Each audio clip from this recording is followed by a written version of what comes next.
No nosso encontro de hoje, vamos continuar falando sobre o tema da consciência, né, que é uma das chaves da nossa espiritualidade, e vamos complementar o tema que nós abordamos no encontro passado, né? Falamos da consciência individual. Hoje vamos falar da consciência coletiva, né? Para quem não tem claro do que trata, né? De fato, essa imagem que está ilustrando a abertura aqui desse bloco, ela mostra aí, na verdade, que todos nós, seres humanos, embora cada um tenhamos a nossa individualidade, né, compartilhamos uma casa, um lar único, né, que é o nosso planeta. E isso tem diversas consequências.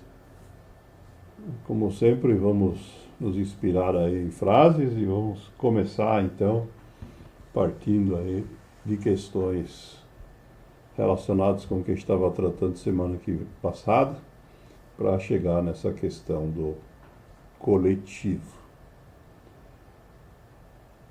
Nós temos aqui um alerta da escritora britânica Susan Ertz, que fala sobre os milhões de indivíduos que sonham com a imortalidade, né, e gostariam de viver para sempre, mas que não sabem o que fazer numa tarde chuvosa de domingo.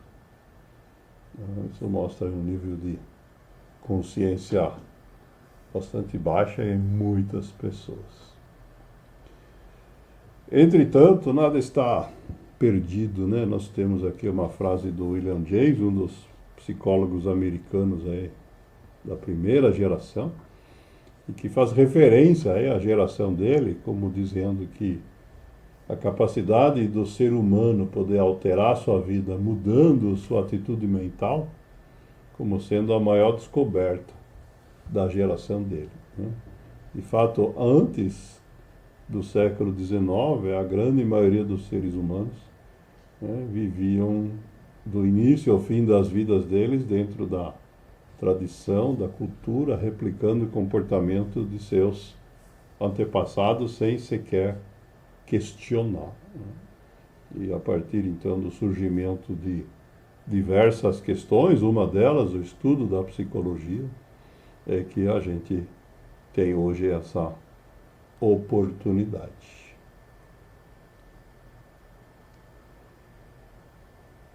Avançando aqui na questão da consciência, né, temos aqui uma frase do jornalista português Miguel Tavares, que nos mostra aí que a nossa história, o que é realmente importante nela, diz ele. E de novo acredito que nada do que é importante se perde verdadeiramente. Apenas nos iludimos, julgando sermos donos das coisas, dos instantes e dos outros. Comigo, diz ele, caminham todos os mortos que amei, todos os amigos que se afastaram e todos os dias felizes que se apagaram. Não perdi nada, apenas a ilusão de que tudo podia ser meu para sempre. Então, nos ensina aí sobre a consciência, né, da nossa limitação. Outro aspecto que a gente precisa ter consciência, né, que nos dias de hoje é ainda mais forte do que quando o Barack Obama escreveu, né? O Barack Obama foi o presidente dos Estados Unidos, né? Foi o primeiro presidente eleito na era das redes sociais e com um nível de consciência muito elevado, né? Ele escreveu essa reflexão dizendo que cada vez mais nos sentimos tão seguros e envoltos em nossas bolhas que só aceitamos informações, verídicas ou não, que se enquadrem com nossas opiniões, em vez de basear nossas opiniões nas evidências existentes.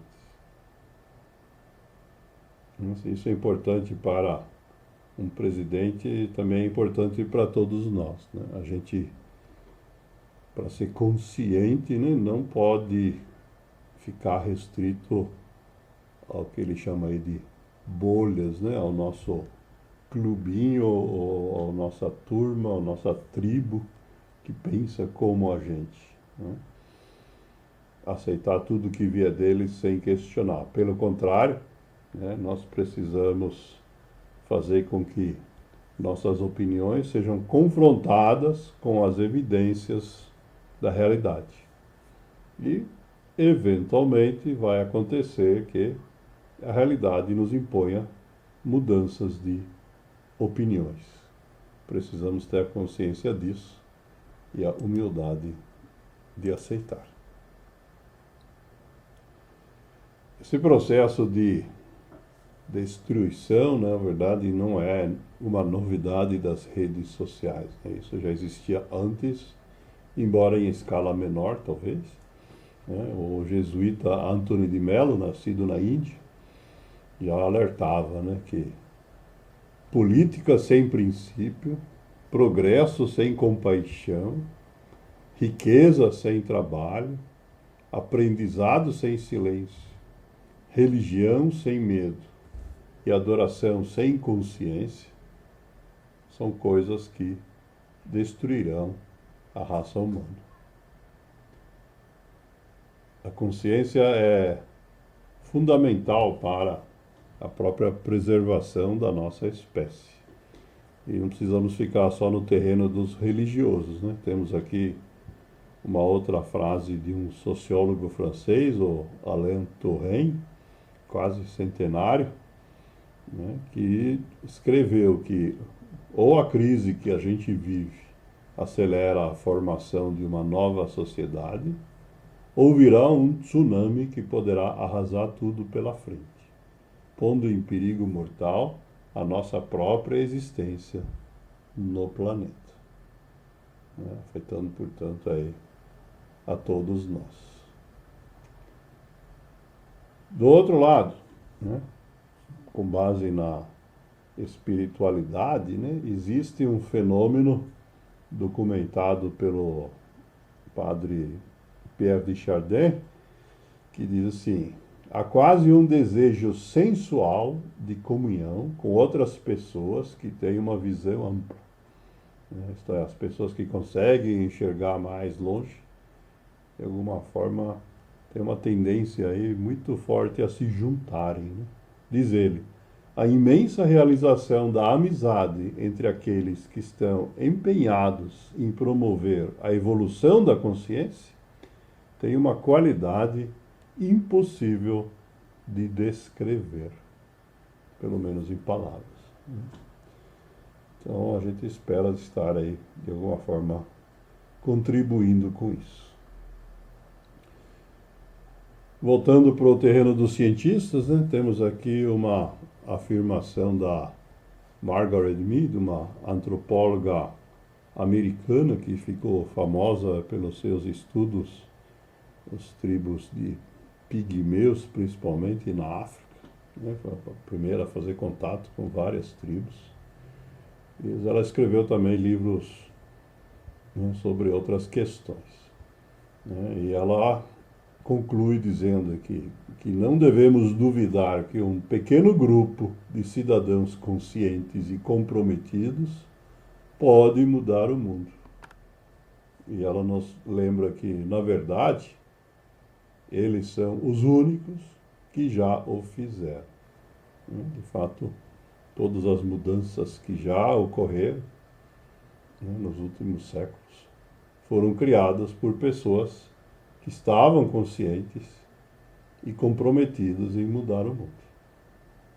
Os outros é que aceitaram isso depois. E vamos terminar hoje com uma frase do Eckhart Tolle, escritor alemão que escreveu muito sobre esse tema, tanto que nós vamos, no nosso próximo encontro, fazer uma revisão aí de vários textos ou frases, todas dele, né?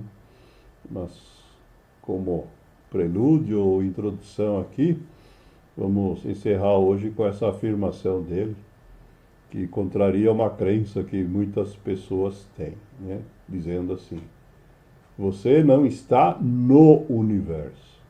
Né? A gente aprende achando, né, com base aí no estudo da astronomia, por exemplo, e que nós, como indivíduos, estamos inseridos no universo. E ele diz: você é o universo. Você é uma parte intrínseca dele. Né? O universo inclui a gente. Diz ele: lá no fundo, você não é uma pessoa, mas um ponto focal no qual o universo está tomando consciência dele mesmo. Isto é, seres humanos somos pontos do universo que têm essa capacidade de serem autoconscientes.